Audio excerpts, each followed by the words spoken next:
Not to be racist, but all AAA games look the same. Not 100%, but creativity is definitely dying. Mainstream consumers, like Maxwell Mainstream here, are stuck 9 hours a day in the wage cage. They suffer economic and social hardship, they're tired and lonely. So, Maxwell Mainstream buys and supports all the slop that comes his way. Video games at their core are a distraction from life, so over time they're becoming more and more an industry built on the suffering and hardship of its consumers. The more difficult someone's life is, they're alone, they're poor, they work long hours, the more likely they'll turn to a distraction, video games, drugs, pornography, or whatever. It's just that video games are the most family-friendly and marketable of these pain-numbing devices. Video games don't have to be this way, and not all of them are, but most of the recent mainstream ones are because it makes more money. Gambling? That's a rush, Max loves it. Grindy shooting mechanics? He's leveling up, the numbers get higher, he doesn't feel stuck in life, Max loves it. AAA games nowadays don't try to be fun or creative, they just try to keep you playing. That's why so many of them look and play the same. They stick to the known formula. They also have overwhelming marketing power, so the alternative creative games get buried and the AAA ones are just fun enough that people usually don't care. What I know for certain is that if only the average consumer knew what was out there, the quality in the gaming industry would improve. Now, every other content creator would look at these issues and say, oh, that's why indie games are better, and that's why you listen to me instead of them. That's a pretty cool video you're watching, but that's nothing. Check this out.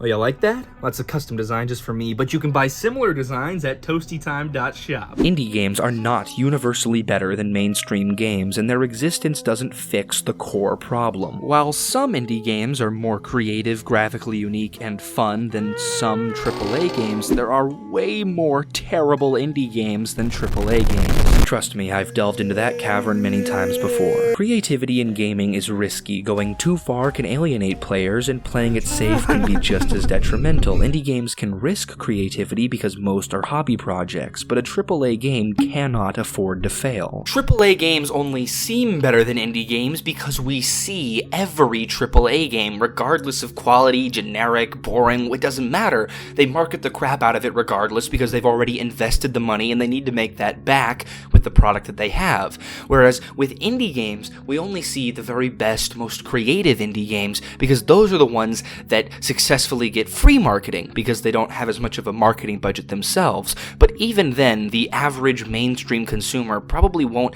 hear about most indie games, even the really good ones, because their marketing is reserved mainly to online spaces that could be more niche in their reach. AAA games can thrive without innovation. Maxwell Mainstream, exhausted and broken, is content with the easiest option.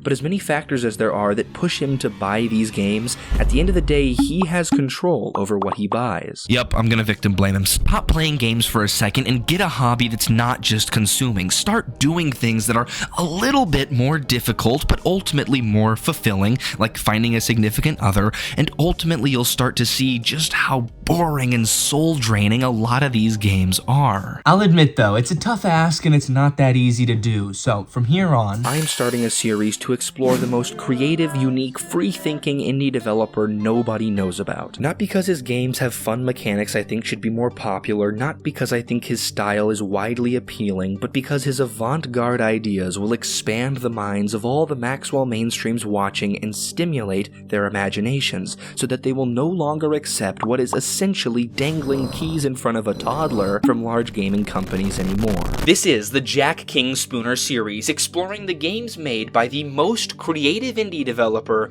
you've never heard about. We'll start today by learning more about our guy with his most comprehensive game, and then I'll give you a little teaser of the insanity to come. So, welcome to Beeswing. Beeswing is set in the village Jack grew up in, and you play as baby Jack himself growing up there, although with adult Jack mind reflecting on his childhood. It's deceptively boring when described in the words of the Steam store page. You visit the people and places who shaped a life and discover their stories. That really is all you do, visit. There isn't any gameplay besides walking and talking. Imagine that, Maxwell Mainstream. It may sound unexciting as an elevator pitch, but Beeswing actually causes a severe midlife crisis. I suppose you sorta have quests to complete, like saying hi to the neighbors. Well, not the ones in the end house, though. He doesn't really know them.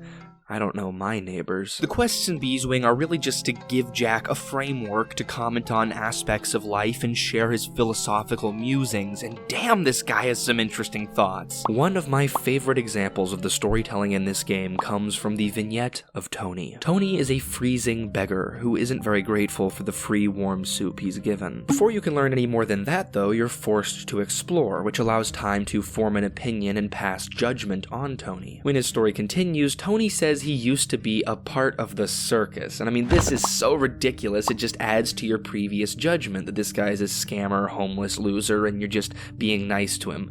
But then Tony hands over some VHS tapes, and we hold out a little bit of hope that we aren't being scammed by a homeless man. I guess humans are kind of silly like that. But after more adventuring, all our judgments are shattered. Tony was telling the truth. The entire game is like this. Beeswing is frequently starting to get you to think in one way and then challenging that preconception. The visuals clash in a very visceral way that draws you into the moment, and it also makes you reflect on your own childhood when you were playing with watercolors or clay. The music is also excellent. It fades into the background but feels vaguely nostalgic and folksy and calming. Beeswing has this absurd level of quality, detail, and charm and creativity for every single one of the many themes it covers throughout its small stories, from childhood traumas and human psychology to the appreciation of life and the challenges of aging. Beeswing encourages you to contemplate the complexities of life. It doesn't offer definitive answers, but prompts you to find your own path. Games like Beeswing are very important in a world where we often just let others think for us, like when we just adopt an influencer's opinion without thinking for ourselves. We also like to oversimplify the world, that there are easy solutions to complex problems if only the other guy wasn't an idiot. People are so steadfast these days that there's only this one single solution to a problem and that we can't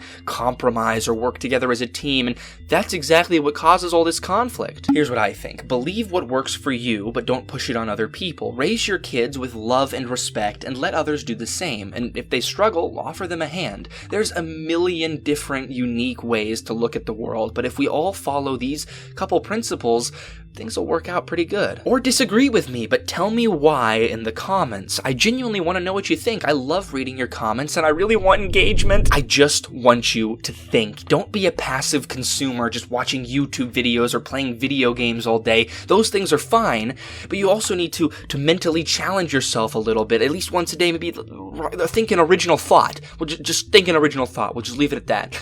Be mentally active. You'll live longer, and if you comment the things you think about, I'll get pushed more on the algorithm, so it's a win-win. This is really just a glimpse of Beeswing, and it's such a small price and low barrier to entry. You just need to sit there and read and think. And for that, Beeswing is a true masterpiece that deserves your attention. So now we've established that Jack is pretty dang good at storytelling, and we've seen a couple glimpses of his unconventional methods, but now let's dive a little bit more into that. Inventor starts with a boyish man being wooed with a rock. What a beautiful Disney movie. But the inventor invents lying, turning the seemingly worthless rock into a cherished asteroid fragment. The inventor then recounts their spate of success in their 20s, a series of twisted video game knockoffs. Each game ends with the phrase, "Many died." And then the inventor conquers death, but realizes life is unbearable without it. Although it's goofily edgy, Inventor's knockoff game segment is awesome. It doesn't overstay its welcome, and it ties into the game's overall message, and it's kinda just fun and stupid, and who cares? Also, like Beeswing, the visual style evokes nostalgia, resembling a child's imagination. While not the most bizarre of Jack's games, it provides a taste of what's to come later in this series. Speaking of, next time we'll begin ramping up the abstract and strange as we spend more time actually talking about Jack's games as opposed to me just sharing my video game manifesto. I really just want to leave a positive impact on people and hopefully help them have a better quality of life, so I'm hoping that through the things you'll see in this series, it'll encourage you to explore new ways of thinking about and engaging with video games. Thanks for watching, and see you in the next one.